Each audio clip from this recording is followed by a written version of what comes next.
Кыргызстанда жылына 1 миллион 200 миң тоннадай буудай керектелет. Анын 90% Россиядан келет.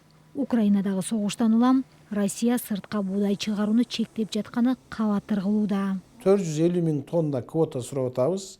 Бирок биздин ал тартыштыгыбызды четке кагып азыр ага макул болбой жатат. Жок дегенде ошо силерге керектүү 385 миң биз эми мурда Россия Федерациясынан алып келип жүргөн экенбиз.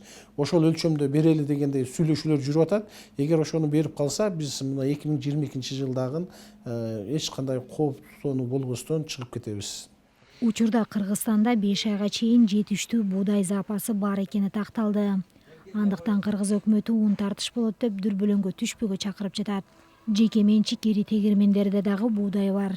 Бизде баягы келишим бар кабинет министрлигинде. Ошо келишим негизинде биз запас кармачык да. Февраль айынын аягында келбей калган буудай бизге.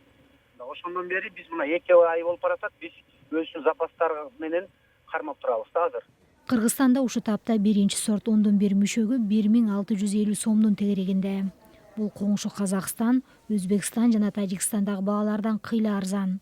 Ошентсе да Украинадагы согуш узакка созулуп кетиши же быйыл да кургакчылык болушу мүмкүн. Андыктан буудай аянттарын кеңейтүү сунуштары берилип жатат. Эң жакшы түшүм болду дегенде биз жылына 600 миң тонна буудай алабыз. Бирок былтыр кургакчылык болуп, суу тартыштыгынан буудайдын түшүмү 400 миң тонна эле болуп калды. Биз агрардык өлкөбүз, бирок буудай менен өзүбүздү камсыз кыла албайбыз. Себеби бизде түшүмдүүлүк маселеси бар. Орточо эсеп менен буудайдын түшүмдүүлүгү гектарына 26 центнердей эле болот. Бул аябай аз. Мисалы Россиянын Краснодар аймагында бир эле гектардан 80 центнерден кем эмес түшүм алышат.